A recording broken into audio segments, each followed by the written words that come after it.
Hello and welcome to today's webinar, Supervision and Instruction Using the Art and Science of Teaching, hosted by Dr. Robert J. Marzano. Thank you for joining us today.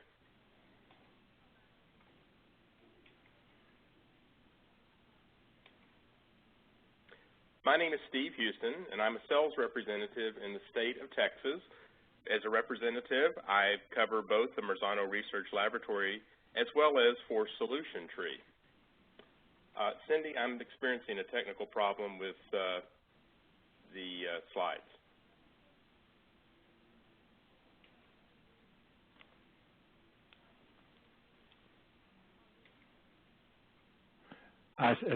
Steve, did it just switch? Because no, not on my end. It has not. Okay, well, we'll just keep going here, and Cindy's going to work on that technical issue. Just a few tips before we begin. Use your chat dialog box for technical questions. Send them to the user name only listed as Marzano Research Laboratory. You'll be placed on mute during the webinar. Type content-related questions in the chat dialog box, and Dr. Marzano will answer select questions at the end of the presentation. Webinar recording and handouts will be available at marzanoresearch.com, and you'll receive an email with this link within 5 business days. Our speaker today is Dr. Robert J. Marzano. Dr. Marzano is co-founder and CEO of Marzano Research Laboratory in Englewood, Colorado. A leading researcher in education, he is a speaker, trainer, and author of more than 30 books and 150 articles on topics such as instruction, assessment, writing, and implementing standards, cognition, effective leadership, and school intervention. His practical translations of the most current research and theory into classroom strategies are internationally known and widely practiced by both teachers and administrators. Before we begin, I'd like to tell you a little bit more about Marzano Research Laboratory. Marzano Research Laboratory is the one place you can find all the authoritative work of Dr. Marzano. The company synthesizes Dr. Marzano's broad scope of educational research into accessible components teachers and principals can use for concrete gains in student learning. Continuous action research ensures MRL strategies are always at the forefront of best practice. Log on to marzanoresearch.com for more. At this time, hopefully we'll have the slide situation for the webinar fixed, and I will turn it over to Dr. Marzano. Thanks, Steve. Appreciate that. So how are we doing with slides, Cindy? Are we sure? Okay, Bob, see if you can advance the slide. Okay. So I can on my end. Are they seeing that? So that's what they're seeing too? Okay. Yeah, we can see it. I'll give you my welcome along with Steve's. Thanks for joining in here. Hopefully this will be useful for you. I'll talk in very specific terms about our work, but also talk in general terms, stated differently, hopefully, even if you don't particularly use the approach we're taking now, there'll be some useful things for you here. As you're seeing this, Steve went over all this, but now you're seeing the slides, our mission, et cetera, et cetera. The Marzano Research Lab actually was just set up about 2.5 years ago, and for the express purpose of translating research and theory into practice. And that's what we try to do. We do our own research to be evidence-based, but we also synthesize the research of other people and just try to create tools that people can use. Today's topic here is supervision and instruction using the art and science of teaching. The art and science of teaching is a particular model, so we'll talk about that. But even if you don't use that model, hopefully there will be some useful things here. So you can look at as well, another way of looking at this, so what would a school or better yet a district do to help enhance the instructional practices of teachers in the classroom? And of course the reason for doing that is pretty easy to justify. What we've known for years is what the teacher does in the classroom has one of probably the most direct and alterable variable influence that that the schools have some control over.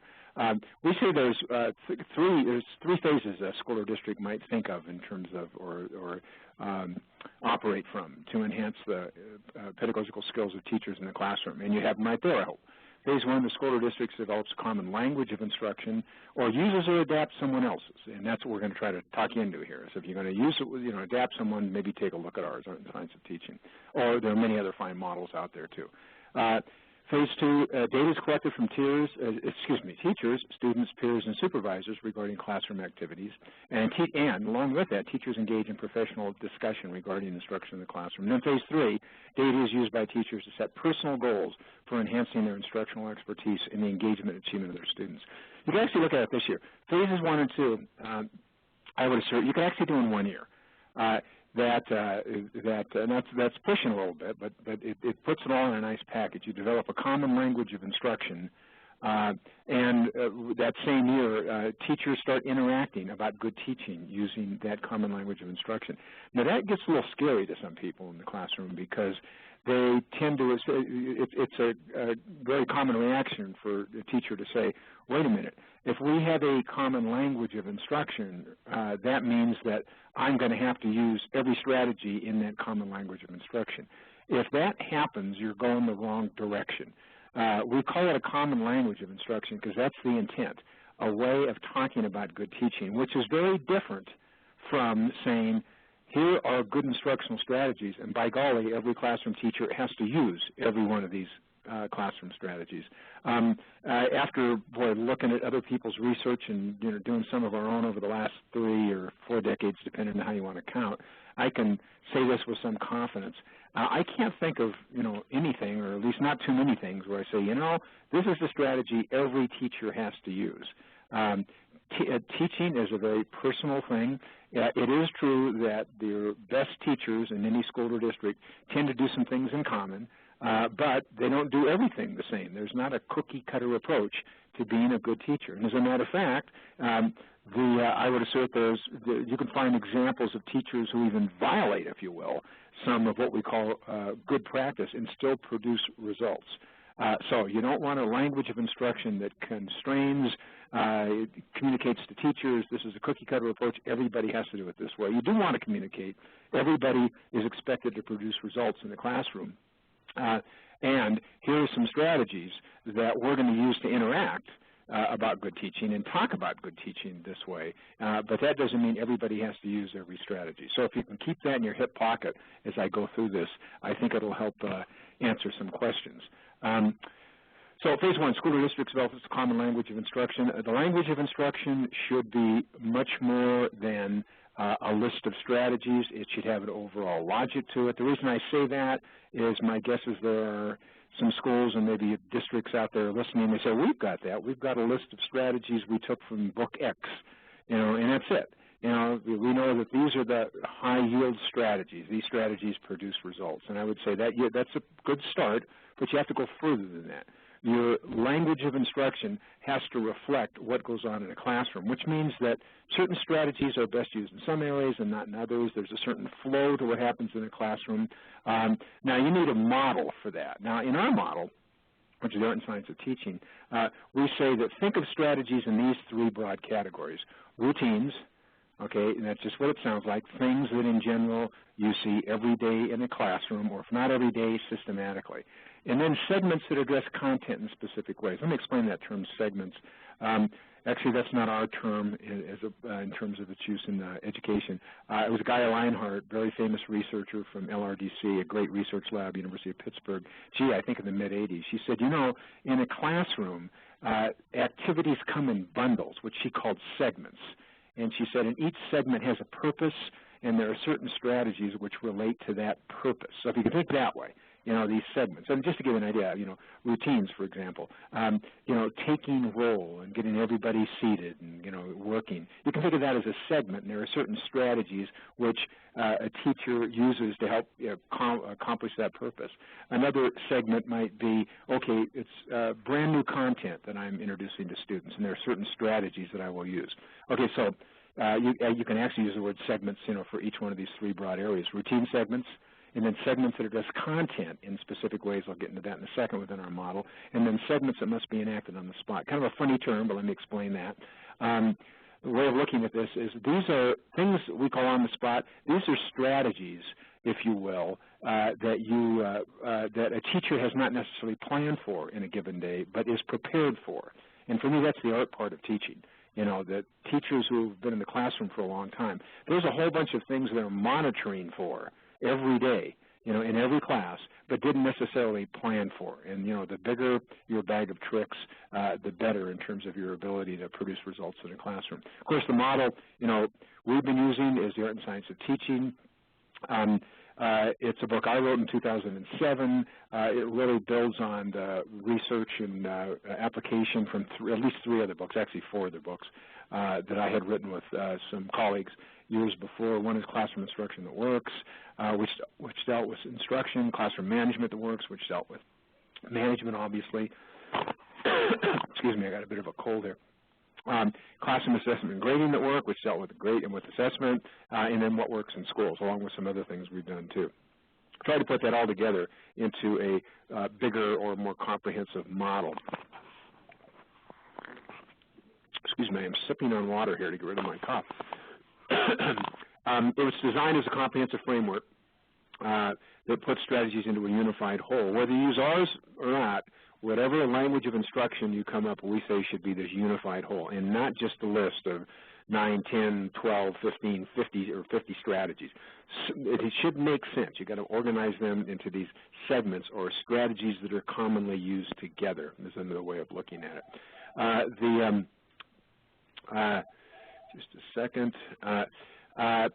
At one level, and in the 2007 book, we present The Art and Science of Teaching as 10 design questions, except for the last chapter. If you go to the last chapter of that book, if you happen to have it, you'll see the structure I just gave you, and that is routines, content, and on the spot. However, this was the first version, if you will, of Art and Science of Teaching. It was just 10 design questions, questions teachers got asked themselves as they plan a unit of instruction. Now, I'm not going to go over any of these in great depth. That's not the purpose of today. It's more a supervision and instruction and how a comprehensive model plays out. But these should look familiar if you're familiar with those other works I mentioned. What do I do to establish and communicate learning goals, track student progress, celebrate success? That's a lot of that stuff from Classroom Instruction That Works. What do I do to help students effectively interact with new knowledge? What do I do to help students practice and deepen their understanding? What do I do to help students generate and test hypotheses? Or as schools and districts we work with actually call that apply knowledge. What do I do to engage students? What will I do to establish and maintain classroom rules and procedures? Question number 7, a related one, what will I do to recognize inter-knowledge adherence to and lack of adherence to rules and procedures? Obviously, management issues. What will I do to establish and maintain effective relationships with students? Some people will call that a classroom management issue. What will I do to communicate high expectations for all students? And then 10 is more of a planning function. So at one level you can just organize instructional strategies in terms of planning. But however, for supervision and instruction, you have to organize them differently to capture what goes on in the classroom. And I mentioned this before. At the level of teacher observation, if a supervisor wants to give feedback to a teacher on the Art and Science of Teaching, you have to think in terms of these 3 fundamental segments of a lesson or lesson design. And segments that are routine, components of every lesson, content-specific lesson segments, and segments that must be enacted on the spot. Let me try to do that visually. Here are the 3 bud categories: routine segments, content-specific segments, and then segments enacted on the spot. And another way of looking at this visually would be, okay, routines. Now, for us, within this particular model, that's learning goals and feedback, rules and procedures. Then there's the content. And content, we say, gets addressed in 3 different ways: interacting with new knowledge, practicing and deepening knowledge, and then generating and testing hypotheses. Now, all of these come right from our design questions. I'll show you that in a bit here.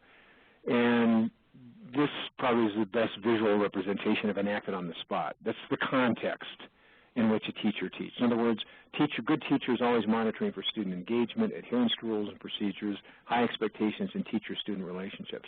Now, by the way, I'd said if you use our model, let me qualify that.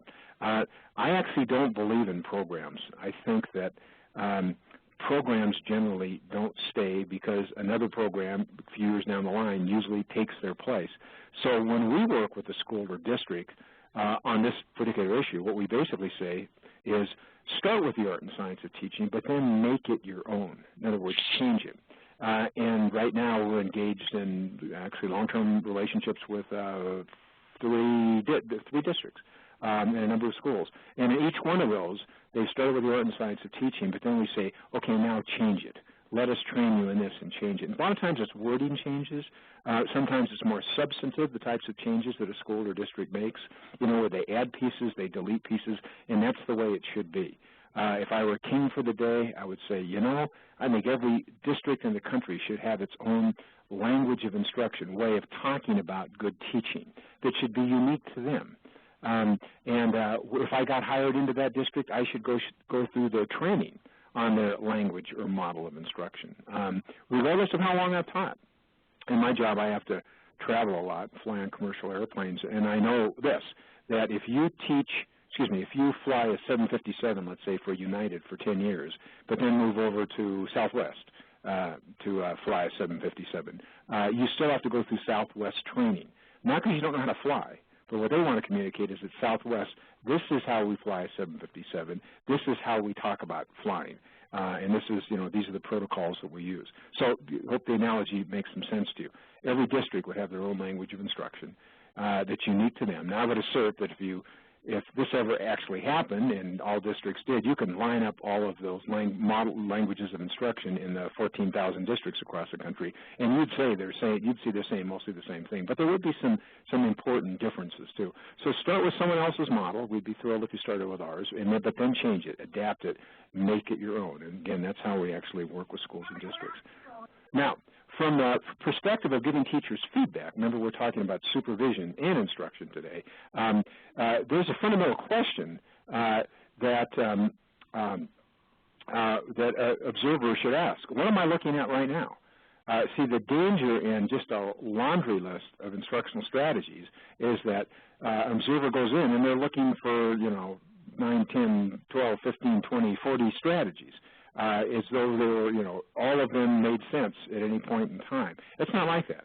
As I mentioned, the three segments basically say, wait a minute, at a certain point in time, a teacher is using strategies with a common purpose. So what am I looking at right now as an observer? Am I looking at segments a segment that's a routine component of every lesson? If so, what strategies do I see? Or am I looking at content-specific lesson segments? Or am I looking at a segment that must be enacted on the spot? So your language of instruction, if organized into a comprehensive whole, and again, we'd recommend these three broad categories, routines, content, enacted on the spot. And now once I say, well, this teacher's reacting to something that just happened right now, I'm looking for that, so and what strategies is he or she using? So let me go through these in a little more depth, but not too much. Segments are routine components of every lesson. Again, within our model, that's learning goals and feedback, and then rules and procedures. And it really comes from our design question 6, which is rules and procedures, and design question 1, communicating learning goals, tracking student progress, and celebrating success. Now, if I walk in and I say, bring in the class or routines, and I say, what am I looking for right now? What would I expect to see? Well, things like this, reviewing important rules and procedures, the fact that teacher has rules and procedures, and that's easy to see, believe me. I do a lot of observation of classrooms via videotape, and it's pretty easy to tell whether a teacher has rules and procedures or not. Our learning goals, is it clear what the learning goal is in today's lessons?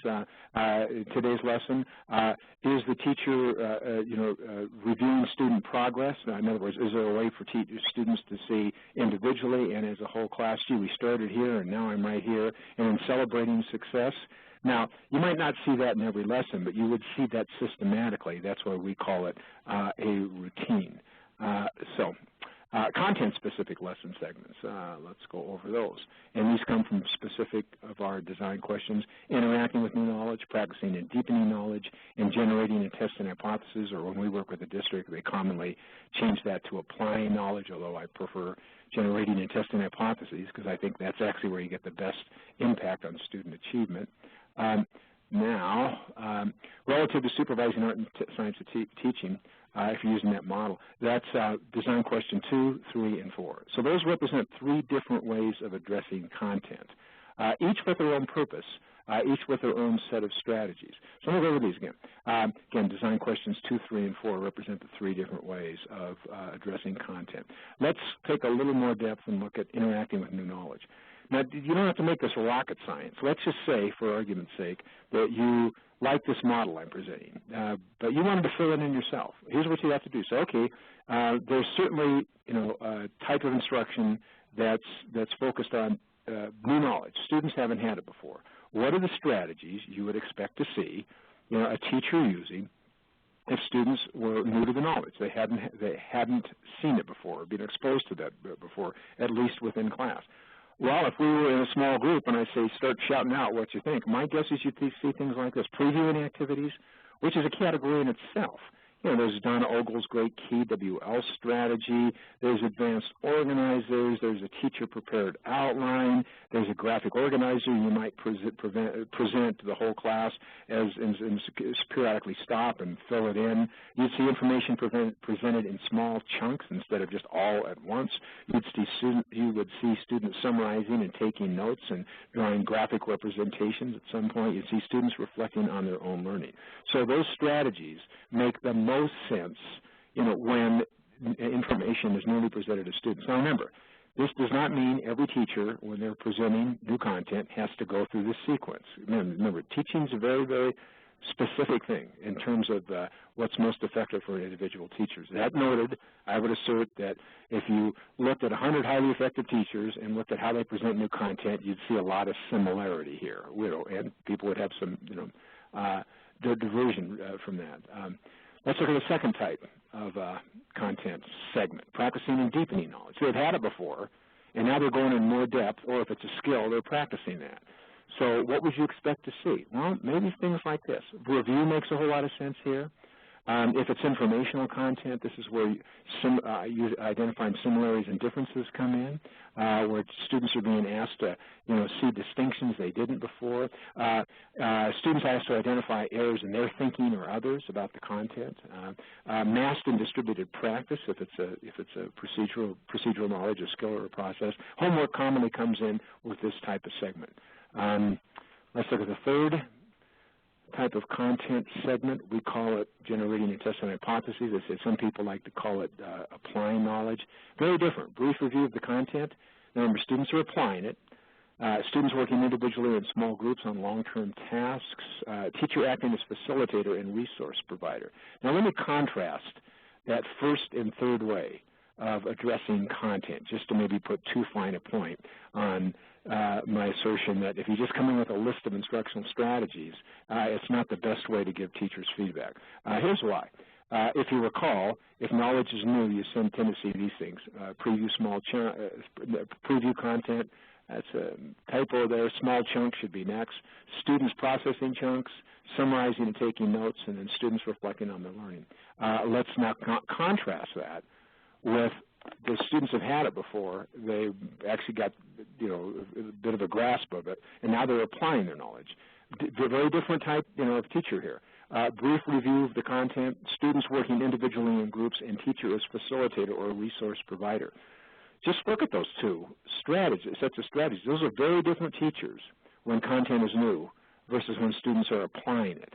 And again, the problem here is that if you just come in with a list of instructional strategies that you assume should be used all the time, if you're an observer and walk into a teacher's classroom and the teacher is having students apply the knowledge, that teacher will get dinged because they didn't use any summarizing, let's say, or they didn't have students take notes, when in fact that strategy wasn't the appropriate strategy when students were applying the knowledge. When students are applying knowledge, the teacher is more the guide on the side. When knowledge is brand new, the teacher is more of the stand and deliver teacher, which is appropriate at certain times. So your model of instruction has to honor the diversity of what happens in a classroom. And I think you'll find teachers, giving you an applause to that differentiation. Not all strategies should be used or can be used at all times. And if you don't recognize that, you might be giving teachers inappropriate or inaccurate at best feedback in terms of what they were doing in the classroom. Segments enacted on the spot, that's the broad context. Sorry, again, that comes from our design question 5, 7, 8, and 9. One thing here you might have noticed is rules and procedures shows up twice. One's in design question 6 and question 7, yet we split it out. Here's why. Design question 6 deals with establishing rules and procedures, and if you're as old as I am, you can go back to the 70s when all that fine work by G. Bev Clemens and Carolyn Evertson, where they found out that at the beginning of the school year was the appropriate time to set the stage for learning. Rules and procedures, et cetera, relationships with students. Now, you don't stop there, though. During the year, the teacher goes back and reinforces those rules and procedures. So this one, consequences for rules and procedures, actually there's two parts to that. One is acknowledging when rules and procedures are not followed, and that's when you say, okay, kids, remember, we're supposed to raise our hands. We're kind of getting sloppy on that. Another part of this, though, is acknowledging when rules and procedures are followed, and I don't think we do a very good job of that in general. What that looks like is the teacher saying, notice how we raise our hands. Hey, thank you very much. Nice job. Notice how well things went because of that. So what do you look for regarding segments enacted on the spot? Well, engagement activities when students lose their focus, acknowledgement of rules and procedures being followed or not being followed, behaviors that forge positive relationships with students, and their attention to behaviors that communicate high expectations. Again, I think this is the art part of teaching. You know, the experienced teacher is always monitoring these. How well is it going? You know, do I have them? Do I have my students? Yeah, they're engaged. I can keep going. I'm losing them. I better do something. Going down to relationships, the effective teacher is always monitoring the affective tone in the class. You know, how's it going here? Are they getting the right message here? One being, hey, you know, I'm in charge. I'm trying to take us this way, but also I'm their advocate. You know, I'm on their side. They don't have to get through me. You know, I'm trying to help them, and that's going on constantly. That's why we call an act on the spot.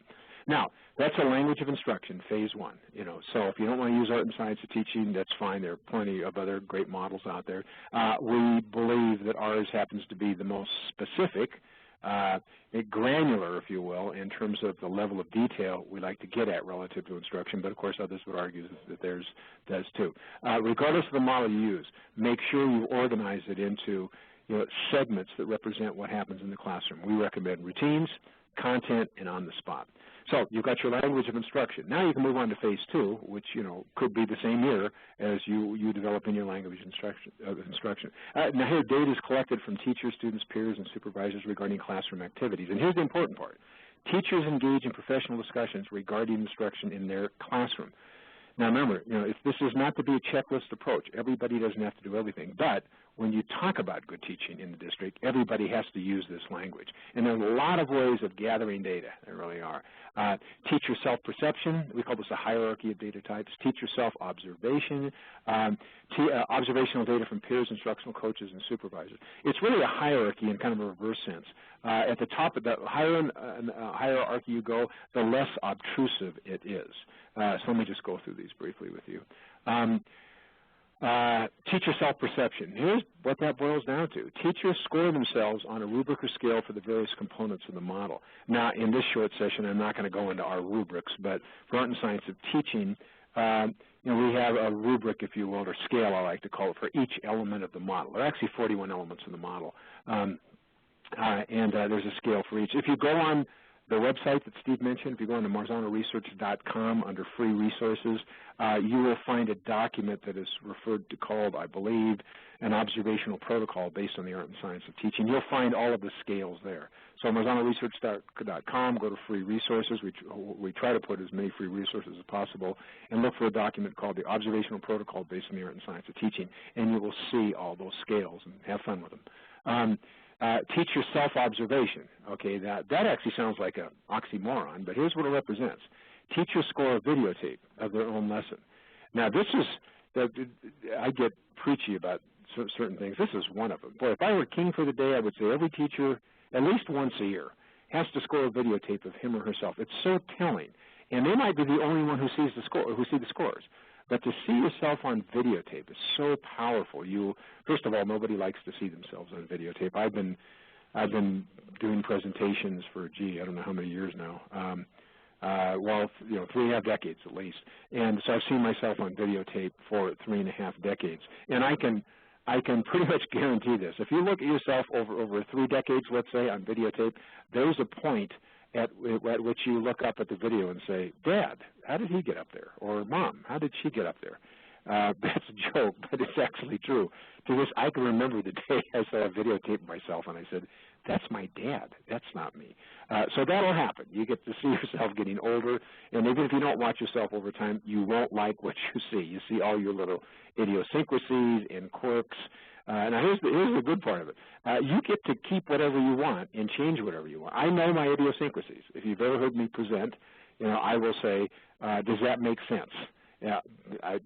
30 times, in a half an hour. I know I do that. I'll fumble with coins in my pocket. I know I do that. And I remember once I tried to actually stop saying, does that make sense? And I couldn't speak. It's so much a part of how I speak that I had more concentration. My focus was on not saying, does that make sense, as opposed to the contents. I just heck with it. I'm good. That's me. I'm going to do that. So you can keep your little idiosyncrasies. They're okay. But you will invariably, if you watch a videotape of yourself, see things that you think you don't do but do, and the other way too. You will see things you think you do but don't do. I think I got that right. And you'll be able to pick something and say, wow, that I want to change. That's the power, of a videotape. Very, very powerful. A level down in the hierarchy, but more obtrusive in terms of, kind of the risk in doing this, is observational data from peers, instructional coaches, and supervisors. And there's a bunch of those. There are walkthroughs, or we like to call them mini observations. Now, arguably, that's one of the most one of the most widely used techniques right now. Walkthroughs or mini observations, and that's great. Carolyn Downey, I forgot how many years ago, wrote the fine book on walkthroughs. But I think what's happened is that walkthroughs have devolved to something that they were not intended for. In some schools and districts, I'm not saying yours, what I see them as is, again, a little checklist. That observers come in and they say, we saw the strategy or we didn't see the strategy.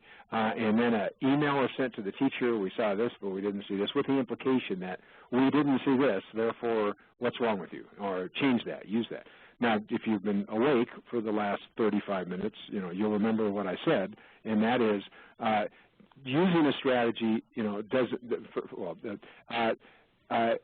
all strategies cannot be used in all situations. So if you don't see a strategy being used, that doesn't mean the teacher's teaching poorly. It might be that particular segment does not call for that strategy. Another thing which I didn't go into, because I didn't show you the scales or rubrics, is that just because you use a strategy does not mean that you use it well. There's a developmental sequence, if you will, to getting good at a strategy. In our rubrics, we identify 5 levels of development, going from what we call not using, and that is a strategy is called for, but the teacher's not using it. So previewing, for example. It might be I'm introducing new knowledge and I don't use any previewing strategy. Now, it could be for 2 reasons. One is I know that I could use a previewing strategy. I just choose not to in this lesson. There's nothing wrong with that at all. There's another reason could be I don't even realize you should preview. That's a whole different ballgame. If the teacher does not realize, hey, there's a set of strategies that can be used here. Now, it still doesn't mean the teacher has to get better at previewing. The teacher has to get better at previewing only if the teacher is not having success introducing new content to students and looks through the list along with the supervisor, instructor, coach, and says, previewing, I don't do that. What's that all about? Good, I want to get better at that. So not using, just what it sounds like. Strategies called for but not used. A level up from that, we call beginning, and that is the strategy is used, but not well. It's clunky. There are errors in the strategy, and that's a normal part of the developmental process. If I'm first starting using a strategy, that's what will happen. I work with a lot of schools and districts now that have used David Hirely's fine work on thinking maps. Wonderful stuff, but it's a different way of doing business relative to graphic organizers. And in the beginning, some teachers will be clunky at it. They're making some mistakes. Nothing wrong with that. But when you're in the beginning, you're probably not going to get the results that you will get later on in terms of student achievement. So not using one level up from that is beginning. There's a level we call developing. And that says you're using the strategy, but your attention is still on the strategy. So if you can picture this in your head, and I can right now, I can think of teachers, including myself, where I learned a new strategy, I wasn't making any errors anymore, but I had to think more about the strategy than about the students. Okay, those first 3 levels, not using, beginning, and developing, they really, represent the learning process for a strategy. You have to get up to what we call applying before the strategy actually starts to produce the desired effect.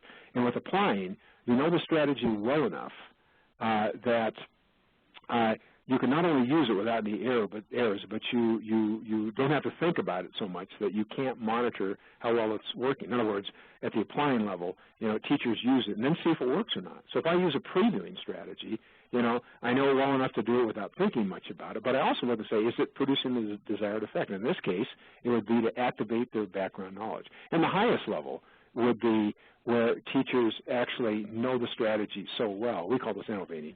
They know it so well they've created their own versions of it. And that's what you want to get at, the level of at least applying. Teacher can use the strategy and checks to see whether it works or not. And better yet, they know it so well they create their own strategies. So how this relates to walkthroughs, I hope you can see this is why just the checklist doesn't work. I saw the strategy and I didn't see this strategy. That doesn't give you much. What you also have to have is how well the strategy was used. And to get at that, you usually have to ask teachers too. How well do you think they were using the strategy? For us, what walkthroughs are best for, particularly the way they're commonly used, is more for not individual teacher feedback so much as kind of feedback for a whole school. 3 to 5 minute tour through the classroom. We would, of course, say must include the context in which the mini observation took place. Remember the routines, content on the spot. So here's a recommended approach for walkthroughs if you're doing them right now. First of all, organize your strategies into segments and try routines, content, and on the spot. And then, let's say you do have a checklist approach. You don't have time to say, well, the strategy was used well or not well. You're just using a checklist approach. You can still get some valuable information from that. Here's what you would do.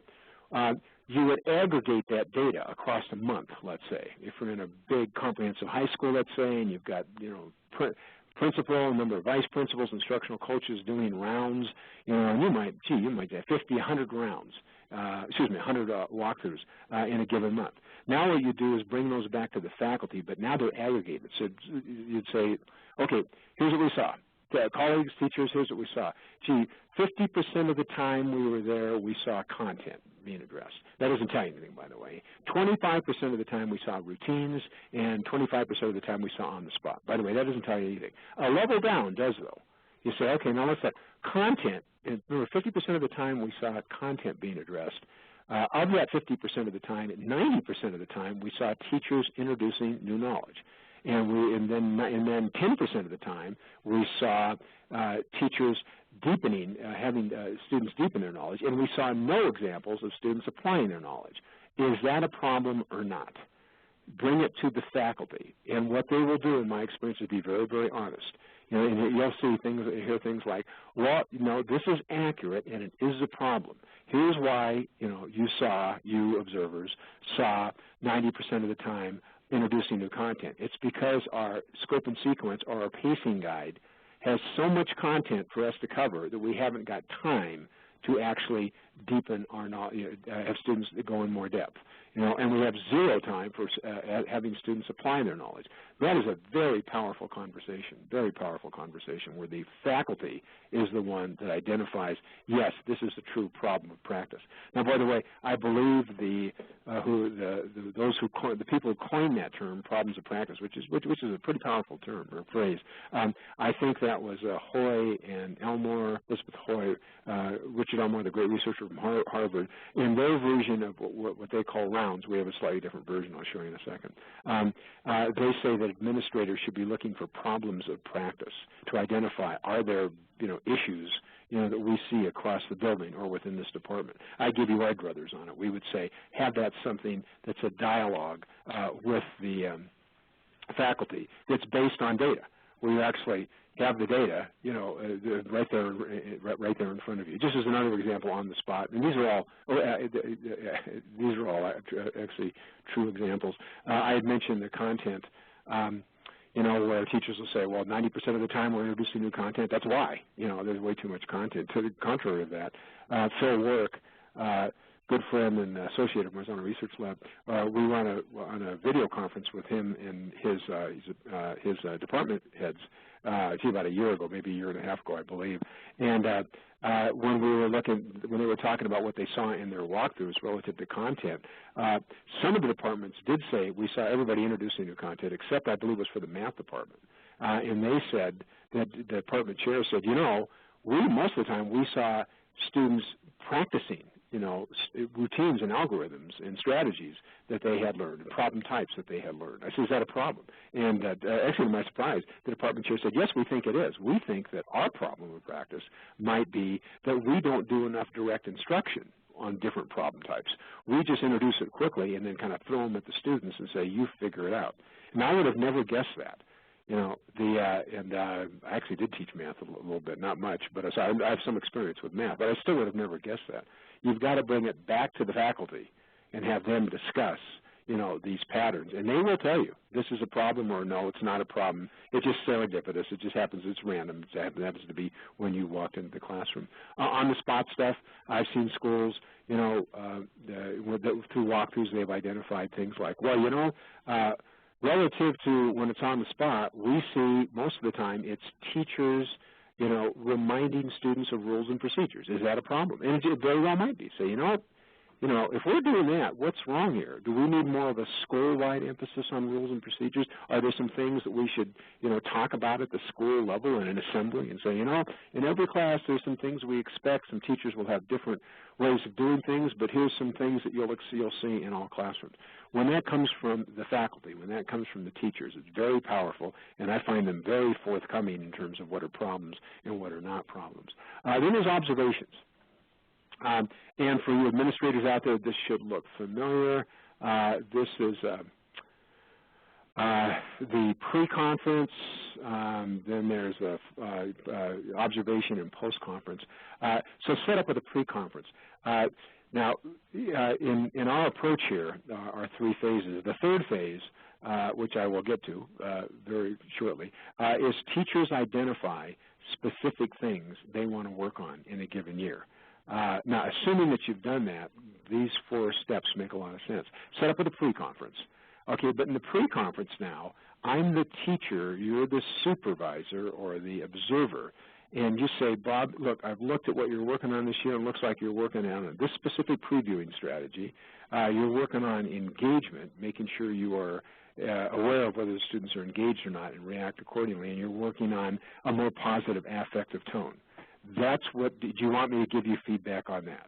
Now, administrators, I hope you can see that's a very different ballgame, from just walking in an observation, even if it's announced, and starting to record things. If the teacher has identified what he or she wants you to give feedback on, that's a very, very different dynamic, specifically in the post-conference. Now, these observations, last a long time, ideally the entire period, or at least the majority of that. And this is very good feedback for deliberate practice. Let me explain that funny term.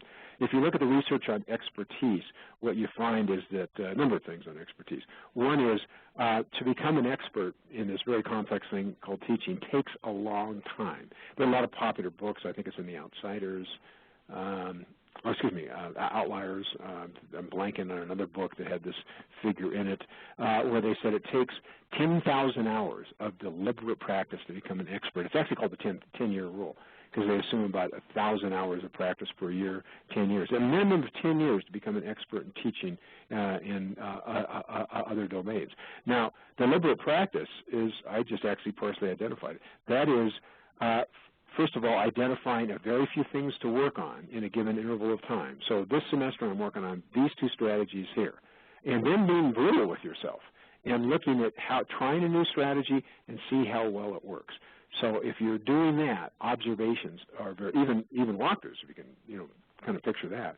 Imagine you actually had information about what teachers were working on in a given year, and now when you do your walkthroughs, instead of you walk into my classroom, instead of looking for everything, you say, Bob's working on these 3 things, let me give him feedback on those. Now, that doesn't mean you can't give feedback on other things, but for sure, you're going to give me feedback on those 3 things that I've already identified. Now, it's not that hard to do. All you need is a piece of paper with the teacher and the strategies they're working on, in your hand, and it really focuses the type of feedback. And for a comprehensive observation, we call it, it lasts the whole period, pre-conference, observation, post-conference, very powerful. And actually the post-conference, the way that operates usually is the observer says, well, here are the 3 things you're working on, Bob, how well do you think you did? And usually the teacher will be harsher on him or herself than the observer will.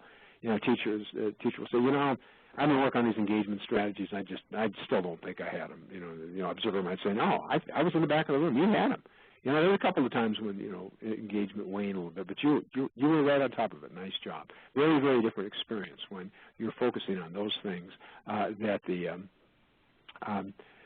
teacher has identified. Now, our favorite form of teacher, you know, feedback and interaction is what we call instructional rounds. Now, this is different. I mentioned the fine work of Elizabeth City, Richard Elmore, and colleagues in the book called Instructional Rounds, which I recommend highly. They focus on rounds done by administrators for the purpose of identifying problems of practice. That's a legitimate use of rounds. We take a slightly different approach, which, you know, our approach does not have to be used in lieu of theirs, but just in addition to, or it could be in lieu of too. For us, instructional rounds are, well, I'll show you the slide. Let you read that for a second.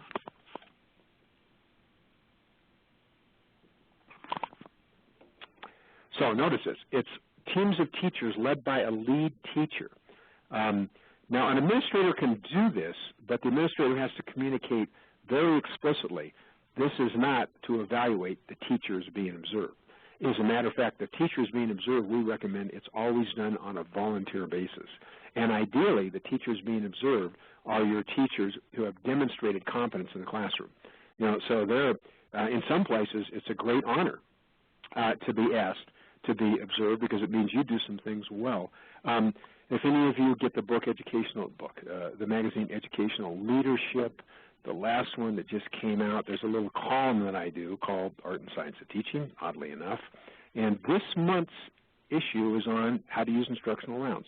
So if you're interested in this, you might look at Educational Leadership. I'm looking at it right now, page 80 and 81, Art and Science of Teaching, making the most of instructional rounds.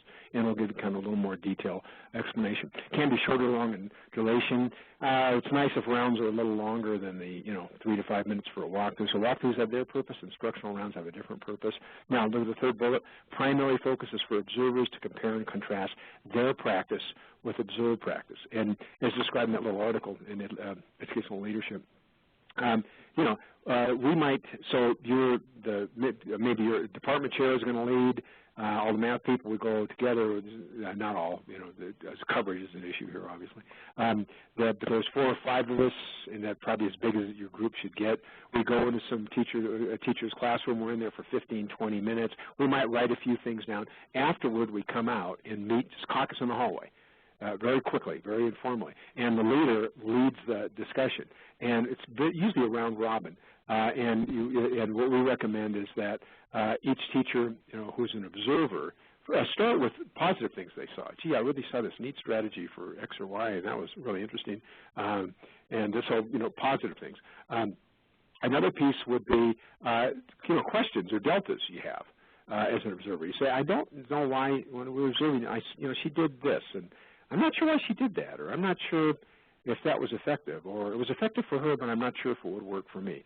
And then the third piece, of an observer's reaction in our recommendation is that, and this is usually done at the end. Let's say you've visited 2 or 3 classrooms and rounds. At the end, when you're kind of putting it all together, the observer teacher says, okay, based on what I saw today, here's some things I'm going to keep doing.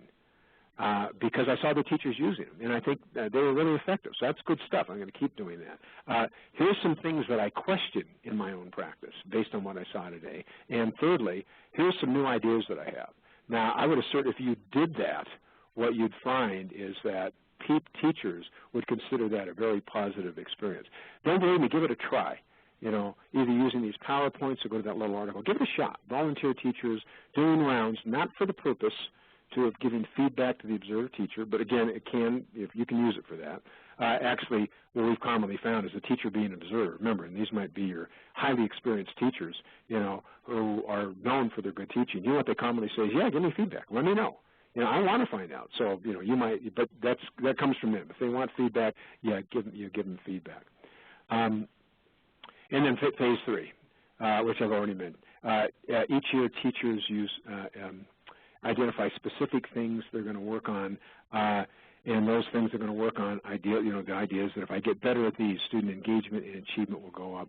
Haven't got time to go into it here, in some future webinars we will, or we're going to give you a little commercial here in a sec in terms of some two-day workshops we have. We will go in depth in this, all of this, including stuff I'm not mentioning much here, and that is teachers identifying things they're going to work on in a given year. Ideally, every year, every teacher would have a professional growth plan, and in that professional growth plan, what they would do is identify those strategies they were going to work on and get better at that year.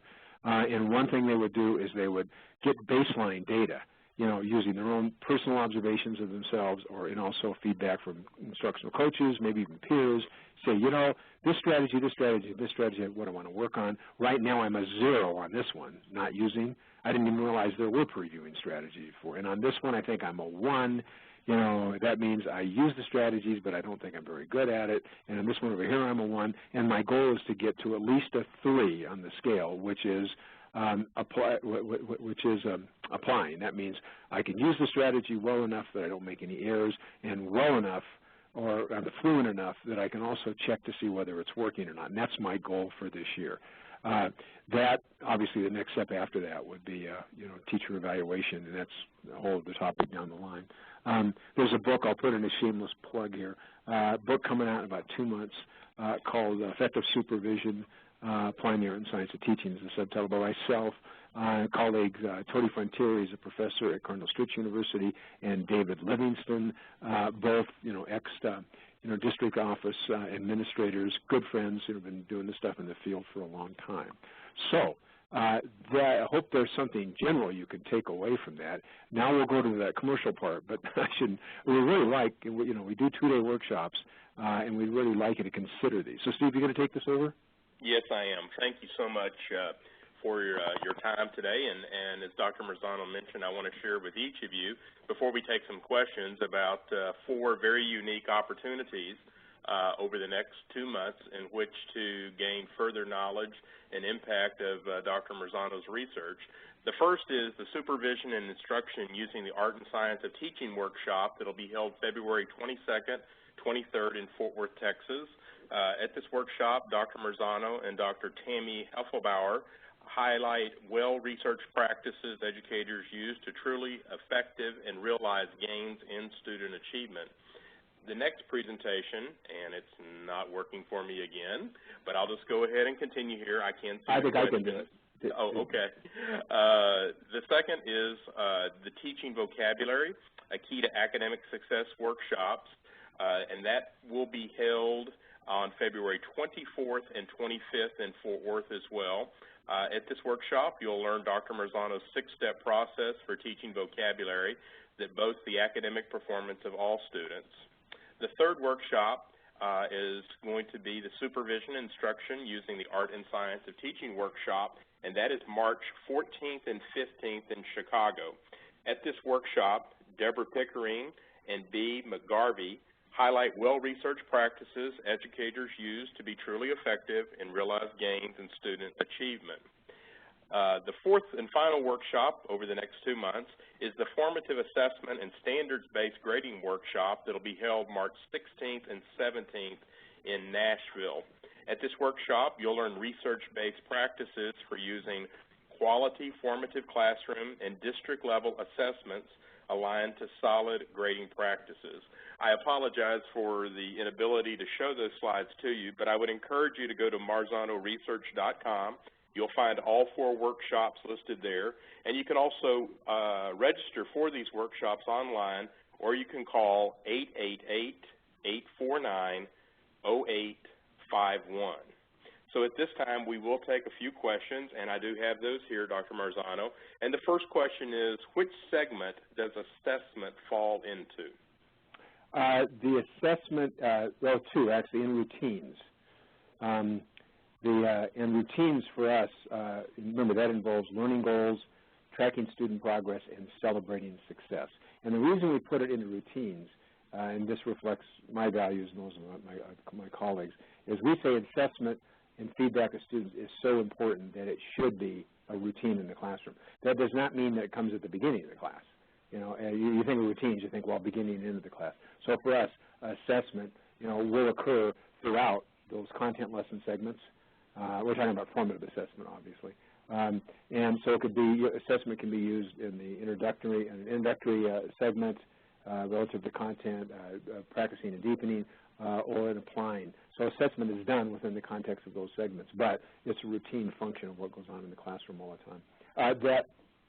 Or again, another shameless plug there, the workshop on formative assessment and standards-based grading that Tammy Ethelbauer, who's the vice president of Marzano Research Lab, and Deb Clemens, she's at one of the fine school districts south of Denver here. That'll go over all of that if you're interested. Excellent.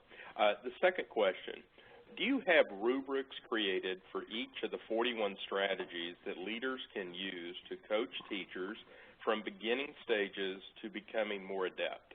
Yeah, sure. As a matter of fact, if you go on our website and look, MarzanoResearch.com, and look under free resources and look for the document called, I just blanked, document called An Observational Protocol Based on the Art and Science of Teaching, you will find all those those rubrics. Okay. And you'll find the scale that I mentioned too. Each one has 5 levels: not using, beginning, developing, applying, and innovating. Okay, excellent. The third question, in our school, we are not allowed to observe teachers within our department. Our department would like to observe our peers. What reasoning can we present to administration? Well, it depends on how you're using observing. So I think a lot of observation gets so political because we always associate it with, merit pay and competition. So for me, the thing you would need to work on is creating a culture in which, the culture of the school of the district is to help professionals get better in their craft. And to do that, you really need people to observe other people practicing your craft. And so if I teach math and you teach math, for me to observe you, since you're teaching the same, better yet, I teach Algebra 1 and you teach Algebra 1. That's even better, to go in and be able to see things you do that directly relate to what I do in a non-evaluative sense. Remember, that's for us, that's rounds. You don't evaluate the person being observed. You look at what the person does and compare it with what you do. So it's got to be non-evaluative in nature. And, again, I get preachy about this too. To not allow teachers to observe other teachers practicing their craft, here's the big proviso, when it's non-evaluative in nature. It's not evaluative in nature. But to not allow that is really impeding the professional growth of the teachers in your building. It just makes no sense at all. And I think that over the years we've become so sensitized to, evaluation and no competition. So I said just leave that whole conversation out of it. It's just to learn from other people. Now that said, there's a lot to be said for that noted. There's a lot to be said for observing teachers who don't teach the same content. So I like a little bit of both. Sure, I teach math, I teach Algebra 1, I like to watch somebody else do it. But again, if I were a king for the day, I'd said teachers should do this once a year. I actually say twice a year. Once a year, they might be observing people doing teaching things as close to what they teach as possible. The second observation, they're observing people teaching very different things in very different grade levels. So I would assert if you get high school teachers, once a year, looking at what they do at the primary level and vice versa, you will create a cross-pollinization that is so powerful. Boy, if I were king for the day, every teacher would have to observe at least and actually spend some time in a kindergarten classroom working with kindergarten students. When secondary people do that, they walk away with a whole new level of respect for what it's like to teach the primary students. So both are very, very important. That is, both mean observe people teaching the same content and grade level, and also people observing